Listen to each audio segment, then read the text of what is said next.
Hi folks, welcome back.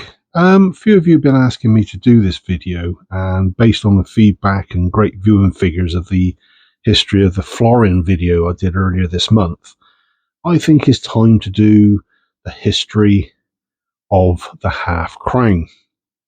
So half crowns were first introduced in 1816 under George III, and the last one was in 1967 bearing Queen Elizabeth II. In that time, there were 9 monarchs, and they all had a half crown issued with their face on, except one. And obviously, that was Edward VIII. He wasn't around long enough. So I'm going to try and cover all the reverse designs for each monarch. But there are several varieties for many, which I won't be going through, as the likelihood of getting one is extremely slim. But if you're looking for them, best of luck in your search. So enough waffle. Let's get into it, shall we? So, quick look at what we've got. Some of the more recent issues. You've got your George V, your George VI, and of course Elizabeth II. Now, at present, my collection itself only goes back as far as 1915, and they are starting to get somewhat more expensive. This is the 1915, and this one is in very, very good condition. As you can see, it hasn't been cleaned. I've had it checked, and they said, no, it's not been cleaned. Let's just say I probably paid about 50 quid less than I should have done. So got myself a bargain there. It's an absolute beauty, that one. Now, the other thing as well, obviously, with the front of all these coins, or all of our coins, to be honest, they've all got the Latin inscriptions. So I won't be reading each one on each coin, because there's pretty much the same text on all of them. It just varies slightly coin by coin. But the normal ones would be things like Di Grazia, so by the grace of God.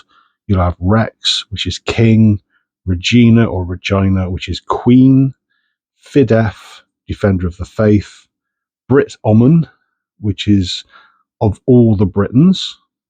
So potentially Di Grazia, Brit Omen, Rex, by grace of God, king of all the Britons, etc., etc. And obviously the other one you'll have on there is Indimp, which is emperor or empress of India. As I mentioned, the first crown was issued in 1816. The profile of George III, and in this instance also the reverse, were designed by Thomas Wyon.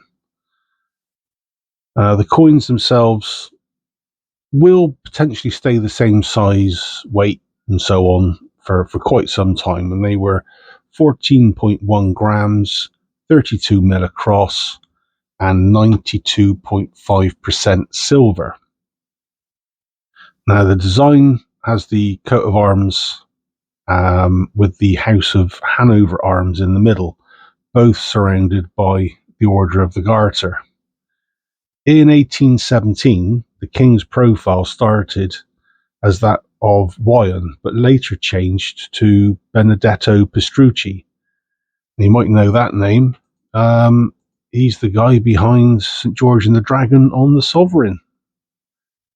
The reverse at this point stayed the same with Wyon. 1820 saw the start of the reign of George IV. The coins retained their various measurements, and the obverse was still by Pastrucci. The reverse, though, was now by Jean-Baptiste Merlin. And if you notice, you can see the 3 national flowers surrounding the British coat of arms. And in the very, very centre is the House of Hanover arms. 1823, and the reverse changed slightly again, now bearing the order of the garter emblem and the Latin phrase around the actual garter itself. All designer and measurement specs remain exactly the same. There's been no change. Come 1825, we see yet another reverse change, this time bearing Dieu et mon droit phrase, God and my right. This was still by Merlin, but the obverse was by William Wyon. And William Wyon was actually Thomas Wyon's nephew. George IV died in 1830, and along came William IV. All measurements continue at 14.1 grams in weight, 32 mil across, and a 92.5% silver content, as well as the designers William Wyon and Jean-Baptiste Merlin. William IV was king from 1830 to 1837, and the design stayed the same the whole time. 1837 saw the ascension of Queen Victoria. Her first crown wasn't issued until 1839 and bore the young head profile. The designers were William Wyon and Jean-Baptiste Merlin. Again, the coin specs themselves stayed the same, so there's been no change so far. Early Victoria half crowns were minted in quite low numbers, so if you've got one, I really am jealous. Come 1850, there's only about 484,000 minted for the year, and from 1851 to 1873, no half crowns were minted at all. Both the obverse and reverse designs must have been quite popular, as they didn't change until midway through 1887, when her profile changed to that of what we now call the Jubilee head. The profile designer changed to Joseph Edgar Bohm, and the reverse was by Leonard Charles Wyon. It's that name again, and he in fact was the eldest son of William Wyon. Now, the designs themselves stayed the same until the next profile change in 1893, which lasted then until her death in 1901. This was known as the veiled head profile. This new profile of Victoria was by Thomas Brock, and the reverse was by Edward John Poynter. But guess what? The rest of the coin specs still haven't changed. They still remain at 14.1 grams, 32 mil across, and 92.5% silver. With the passing of Queen Victoria in 1901, Victoria's son Edward VII started to appear on coinage from 1902. As with all new monarchs comes a new design, and this time both the profile and reverse were by George William de Sole. Due to his short reign, which ended in 1910, the designs didn't change. The only difference to the actual coin specs were that the weight started to be reported as 14.14 grams, up from 14.1.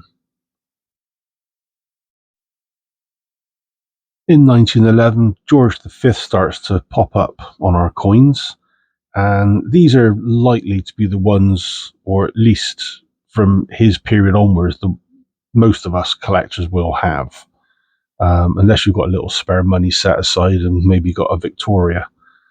From 1911 to 27, the obverse design was by Bertram McKennell, retaining the services of George William de Sole for the reverse, this time showing the shield and garter design.